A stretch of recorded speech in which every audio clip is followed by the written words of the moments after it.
Hi everyone, welcome back to the workshop. It's time for another tool from Ustar. I want to talk to you about a specific kind of sanding and what Ustar have created with this tool. So what the tool is this one. What they call I think they call it a bevel polisher, which is interesting because yes, it has a bevel on it, and yes, I suppose it does polish. But it's an interesting, I guess, pair of tools which you can use for various kinds of sanding applications. So let's get these out of the box, and I'll show you what the actual application is for both of these. Let me just stand that up there as usual. Now, in the hand, as you can see, these are quite specific shapes, and they've been made that way for the application which they've been designed for. Again, this is all metal construction. It's the usual some kind of anodized alloy, which Ustar use for all of their tools. But as you can see, very specific shapes. You know, these kind of shapes, these bevels, I think that's a 45-degree angle. You know, these various kinds of curves. Now the idea is to use these to conform to whichever part or you're trying to sand. We all know that trying to sand curves is quite hard to do.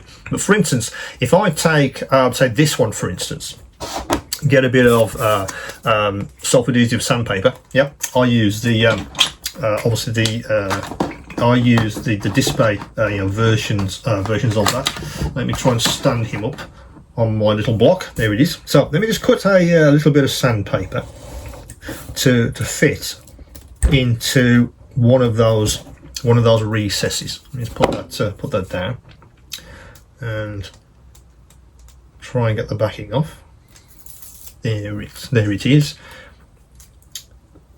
And then stick that into the recess. Now I normally spend a bit of time here cutting this to the exact size, but that's how you would set the tool up. Oh, so it fell off again. That's right. Let's stand up there. No, I won't. Yes, you will. Yes, you will. There we go. So that's how you would actually set it up.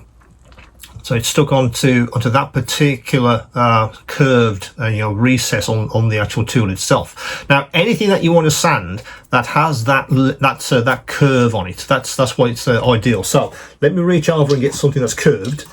So this, for instance, it's half of a I think that's a World War II oil canister, but you can see the application then. So you could take that particular curve and use it like that.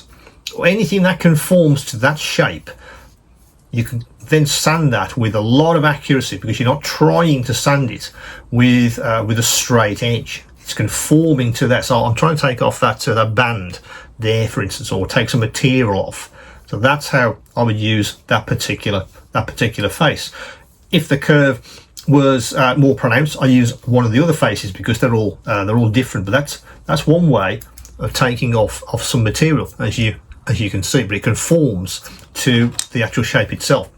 So in the hand, it is very comfortable. It's got a recess in the top for your thumb. I find holding this is quite easy, and again it has a weight to it, which I quite like. So you know you're holding the tool. It's not flimsy. So this is all metal construction, as I mentioned.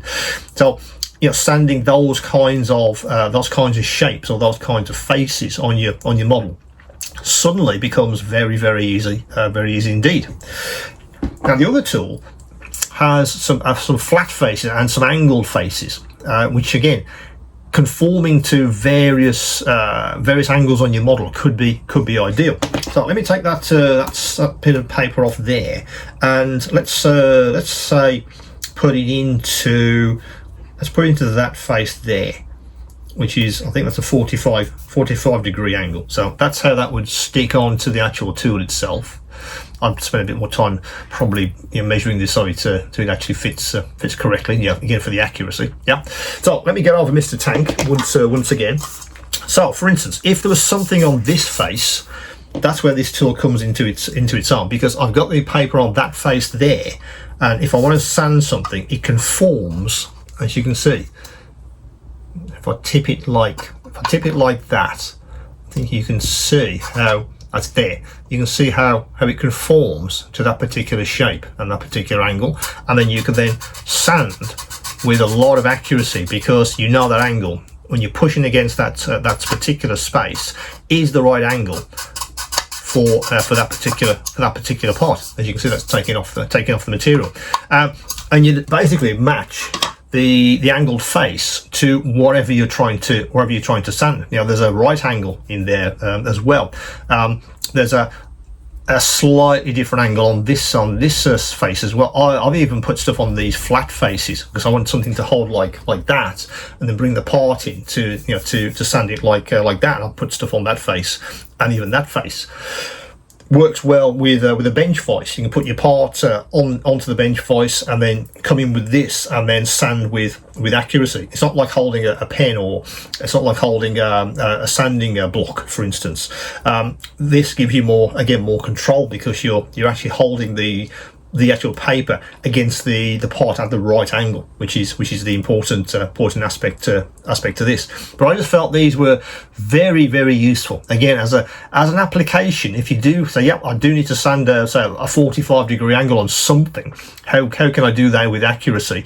This absolutely gives you that in spades, because you know that angle is correct. Put the paper on, and then you have a tool which is big enough in the hand to be useful. Think if it's smaller, it wouldn't be very useful, and it'd be too fiddly. So they spend a lot of time thinking about the form factor, and also this one as well. When you're actually holding it, it's big enough to give you the accuracy, which of course is what we're after with all of these tools.